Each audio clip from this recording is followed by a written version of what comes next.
Now the next and very important topic that I am going to start is the gel electrophoresis. इसका कुछ part आपने DNA fingerprinting में कर रखा है. So what is gel electrophoresis? It was discovered by A. Tiselius in 1937. Okay, 1937 में gel electrophoresis दिया गया ए टिसिलियस ने. अब जब हमने डीएनए के फ्रेगमेंट्स को रिस्ट्रिक्शन एंडोन्यूक्लियस को यूज करके अलग अलग लेंथ के हमारे पास फ्रेगमेंट्स आ गए. Now these fragments are separated according to their size under the influence of the electric field. This is called as electrophoresis, and this is in the gel. Gel is used for this, that's why it is called gel electrophoresis.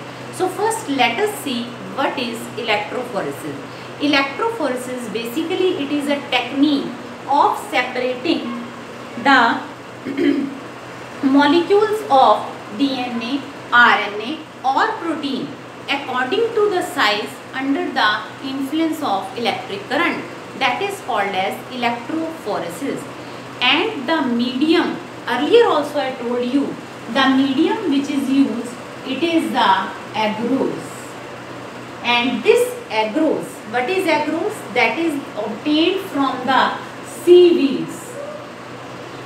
This agarose, it gets dissolved, it comes in the powder form in the market, and it can be easily dissolved in the water, and when it cool down it form the double helical structure, and then after that it form the thick filament that form the cross bridges with each other, and this type of structure is formed, means cross bridges are formed in the gel.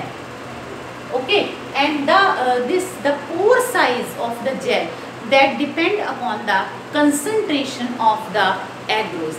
मतलब अगर आपने बहुत ज़्यादा agarose डाला है और water का amount कम है तो क्या होगा? The molecules, the agarose that is compactly packed and the size will be very small. और अगर कंसंट्रेशन उसकी ज़्यादा नहीं है पानी के अंदर, then molecules they are separate and gel will be like that, pore size will be larger. Okay, so depending upon the concentration of the agarose, are you getting? Depending upon the concentration of agarose, the pore size depends. Okay, अब आपने क्या किया, आपके पास क्या है gel electrophoresis में main तो यही है, यहाँ पे वेल्स हैं जहाँ पे डीएनए को लोड कर दिया जाता है. ये डीएनए फिंगरप्रिंटिंग में आप ऑलरेडी पढ़ चुके हो. नाउ व्हाट हैपन, अगर हम डीएनए की बात करें, however DNA, protein, RNA, everything can be isolated by the gel electrophoresis. Now what happen when we talk about the DNA, it is loaded at the negative end because DNA itself is negatively charged due to the presence of phosphate group, and other side it is the positive charge. Okay, so when the DNA fragments are loaded, what happens when electric current is passed, the DNA fragments they move according to their sizes. Now what happen, the smaller the size it move faster. Are you getting? जितना छोटा size होगा उतना वो जल्दी से नीचे की तरफ मूव करेगा. This is the gel electrophoresis. Now when all the fragments of the DNA they get separated on the gel on this gel, then it is treated with the ethidium bromide. Keep in mind, ethidium bromide, and then it is exposed to UV radiations, and you will see the orange colored bands of the DNA that can be seen very easily when you observe it against the UV rays. आप देखोगे आपको orange colour के band बिल्कुल clear दिखाई देंगे, and that bands are of the DNA, and you can cut and then take out that particular fragment of the DNA, means you can isolate the DNA from the gel. Is it okay? And this is called as the cut the DNA, cut out the gel and get the DNA. This is called elution. Very important point I told you. What is the elution means separated DNA fragment. These are treated with the ethidium bromide and exposed to UV radiation. Then separated fragments of the DNA are cut and extracted from the gel piece. Okay, this is called as the elution. So this is very important. Simple सा concept है आपके पास gel electrophoresis का. क्या है gel electrophoresis? आपने एक gel base use किया जो कि आपने एग्रोज लिया, सीवीड से मिलता है, और इसकी जो पोर साइज़ है वो जेल की डिपेंड करेगी कि एग्रोज की कंसंट्रेशन कितनी है, और अकॉर्डिंग टू द साइज़ आप इलेक्ट्रिक फील्ड अप्लाई करते हो. यहाँ पे लोडिंग करते हो डीएनए की. डीएनए, आरएनए, प्रोटीन कुछ भी है सेपरेट हो जाएगा अकॉर्डिंग टू इट्स साइज़. जब आप इस पर अप्लाई करा, smaller will move faster as compare to the larger one. And when these get separated, this is treated with the ethidium bromide, and ethidium bromide then it is exposed with the UV radiation. And when it is exposed with UV radiation, the DNA, it appears to be orange band, and then these bands are cut out and we will get the DNA. This is called elution. So this is the whole phenomena of the gel electrophoresis. Clear? हाँ जी बेटा. Next important चीज जो मैं आपको बताने वाली हूँ वो है क्लोनिंग वेक्टर्स, या जिसे हम कह सकते हैं व्हीकल डीएनए, और या हम जिसे कह सकते हैं कैरियर डीएनए. क्या मतलब है व्हीकल डीएनए का या कैरियर डीएनए का? यानी कि जो हमारे डीएनए को कैरी करेगा और अपने साथ रेप्लिकेट करेगा, so that we can get the multiple copies of that. अब वेक्टर डीएनए कुछ भी हो सकता है, प्लाज्मिड भी हो सकता है, बैक्टीरियोफाज भी हो सकता है, and so many other example. Bacterial artificial chromosome, yeast artificial chromosome भी हो सकता है. Okay, so let's have the first of all plasmid vector. बड़ा इंपॉर्टेंट कॉन्सेप्ट बता रहे हैं आपको, बड़े ध्यान से सुनना है. Plasmid vector. प्लाज्मिड क्या था? It is the extra chromosomal material of the DNA. It is self replicating. This was discovered by William hedge and Lederberg. William hedge and Lederberg. Clear? It was discovered by William Hayes and Lederberg in 1952. These are extra chromosomal genetic material, double-stranded chromosome, and it is the self-replicating, means it can replicate itself. However, it is not necessary for the normal growth of the bacteria, but still it has some advantage. ये कि जिस bacteria के अंदर ये है उसके पास इसका कुछ ना कुछ एडवांटेज जरूर होगा.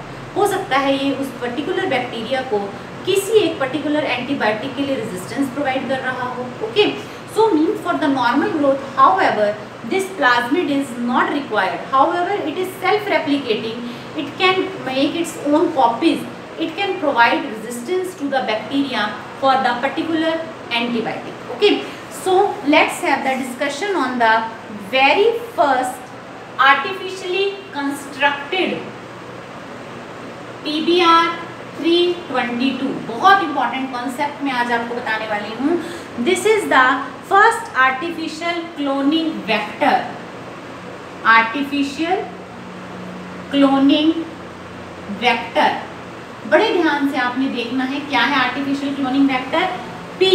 P का मतलब है प्लाज्मिड. B का मतलब है बॉलिवर. R का मतलब है Rodriguez.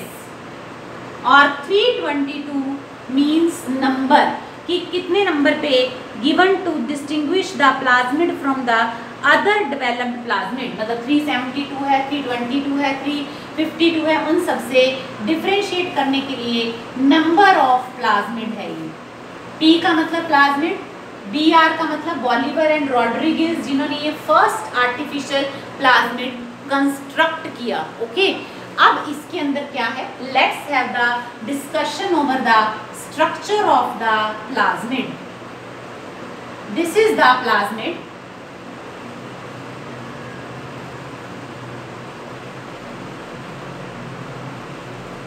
PBr 322. I told you earlier also, this is very very important. Let's have the naming of all these PBr 322 parts. These are